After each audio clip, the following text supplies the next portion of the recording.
வணக்கம். பன்னீர் பட்டர் மசாலா சிம்பிளாக டேஸ்டியாக எப்படி பண்ணுறதுன்றதை இப்போ பார்க்கலாம்.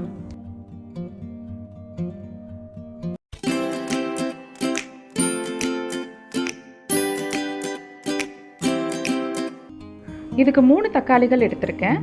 தக்காளியை பின்பக்கமாக திருப்பி எக்ஸ் வடிவத்தில் லேசாக தோல் மட்டும் கீறுற மாதிரி கட் பண்ணிக்கோங்க.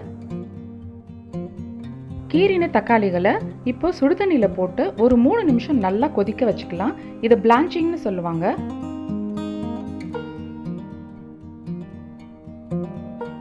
மூணு நிமிஷத்துக்கு அப்புறம் பார்த்தீங்கன்னா தோல் லேசாக பிரிஞ்சு வர ஆரம்பிக்கும். இப்போ இதை எடுத்து கூலான வாட்டரில் போட்டுக்கலாம். இது லேசாக கூலானதுக்கு அப்புறமா தோலை ஈஸியாக உரிக்க வரும். தோலை நல்லா உரிச்சிட்டு கட் பண்ணி தனியாக எடுத்து வச்சுக்கோங்க. ஒரு பேனில் 2 ஸ்பூன் எண்ணெய் ஊற்றிக்கோங்க. கியூப்ஸாக கட் பண்ண பன்னீரை இதில் ஆட் பண்ணி நல்லா ஃப்ரை பண்ண போகிறோம்.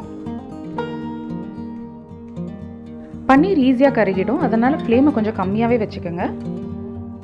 எல்லா பக்கமும் திருப்பி விட்டு லேசாக ஃப்ரை பண்ணிக்கோங்க.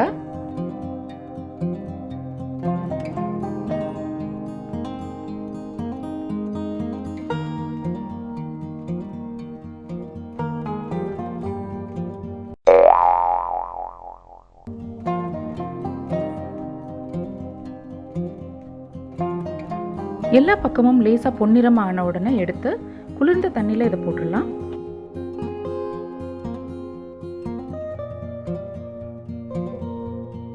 பன்னீர் வதக்குன அதே எண்ணெயில் 4 பெரிய வெங்காயம் கட் பண்ணி இதில் சேர்த்துக்கிறேன்.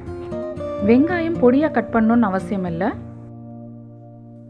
இதில் 2 இன்ச் பட்டை, 2 ஏலக்காய், 2 கிராம்பு, ஒரு 10 பல் உரிச்ச பூண்டு, 2 இன்ச் அளவுக்கு தோல் சீவி கட் பண்ண இஞ்சி, இது எல்லாத்தையும் சேர்த்து நல்லா வதக்கிக்கோங்க. இப்போ நம்ம கட் பண்ணி வச்சுருக்கிற தக்காளி இதோட ஆட் பண்ணிக்கலாம். தக்காளி சேர்த்து நல்லா எல்லாம் சாஃப்டாக வதங்கினதுக்கப்புறமா இதை எடுத்து நல்லா ஆற வச்சுருங்க. இது எல்லாம் சேர்ந்து வதங்கிறதுக்கு 1 ஸ்பூன் உப்பு சேர்த்துருக்கேன். நம்ம சேனலில் சப்ஸ்கிரைப் பண்ணாதவங்க சப்ஸ்கிரைப் பண்ணி பக்கத்தில் இருக்க பெல் ஐக்கான் ப்ரெஸ் பண்ணிங்கன்னா நோட்டிஃபிகேஷன்ஸ் எல்லாமே உடனே வரும். நல்லா ஆறினதுக்கு அப்புறமா ஒரு மிக்ஸி ஜாரில் இதை சேர்த்து பேஸ்ட் மாதிரி நல்லா அரைச்சிக்கலாம்.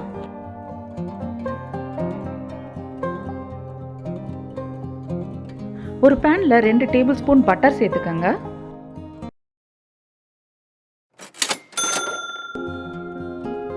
ஒரு டீஸ்பூன் ஆயில்,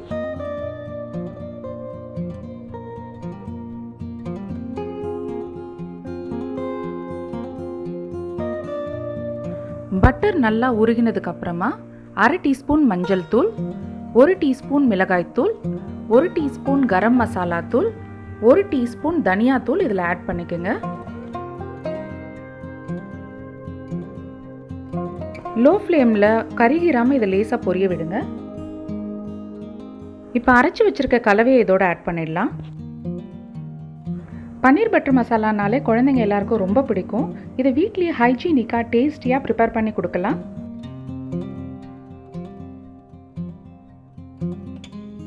இதில் 1/2 ஸ்பூன் உப்பு ஆட் பண்ணிக்கலாம். 1/2 ஸ்பூன் சர்க்கரை ஆட் பண்ணிக்கோங்க. இது ஒரு 5 நிமிஷம் நல்லா குக் ஆனதுக்கப்புறமா நல்ல கட்டியான தயிர் இதில் ஆட் பண்ணிக்கோங்க. தயிரை நல்லா விப் பண்ணி ஆட் பண்ணிங்கன்னா இந்த மாதிரி கட்டி கட்டி ஆகாது. தயிர் சேர்த்து நல்லா கொதிச்சதுக்கப்புறமா 1/2 டீஸ்பூன் கசூரி மேத்தி நம்ம இதில் ஆட் பண்ண போகிறோம். கசூரி மேத்தி எப்பவும் ஆட் பண்ணும்பொழுது கொஞ்சம் க்ரஷ் பண்ணி அதை ஆட் பண்ணுங்கள், அப்போ தான் நல்லா வாசனையாக இருக்கும். நல்லா கொதிச்சதுக்கப்புறமா நம்ம பொரிச்சு வச்சுருக்கிற பன்னீரை இதில் ஆட் பண்ணிடலாம். பன்னீர் சேர்த்து நல்லா கொதிச்சதுக்கப்புறம் ஸ்டவ் ஆஃப் பண்ணிவிட்டு ஒரு 2 ஸ்பூன் ஃப்ரெஷ் க்ரீம் இதில் ஆட் பண்ணிக்கலாம். ஃப்ரெஷ் க்ரீம் ஆட் பண்ணதுக்கப்புறமா சுட வச்சிங்கன்னா இது தெரிஞ்சிடும். இது புலாவ், சப்பாத்தி, நான் எல்லாத்துக்கூடையுமே ரொம்ப நல்லாயிருக்கும். இதை ஒரு பவுலில் ட்ரான்ஸ்ஃபர் பண்ணி லேசாக மேலே ஃப்ரெஷ் க்ரீமை ட்ரிசல் பண்ணி விடலாம். ரொம்ப டேஸ்டியாக இருக்கும். இதை கண்டிப்பாக ட்ரை பண்ணிவிட்டு எப்படி இருந்ததுன்னு எனக்கு சொல்லுங்கள். நம்ம சேனலில் சப்ஸ்கிரைப் பண்ணாதவங்க சப்ஸ்கிரைப் பண்ணி பக்கத்தில் இருக்க பெல் ஐக்கான் ப்ரெஸ் பண்ணிங்கன்னா நோட்டிஃபிகேஷன்ஸ் எல்லாமே உடனே வரும்.